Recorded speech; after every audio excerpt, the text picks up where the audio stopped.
মেদিনীপুরে রায়না চিরন বাঁকুড়ার ওই ফিতা আর যতন করে বাঁধলি মাথা তাও যে বাঁকা সিথা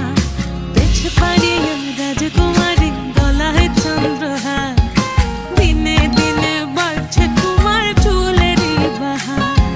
পেছ পাড়িয়ে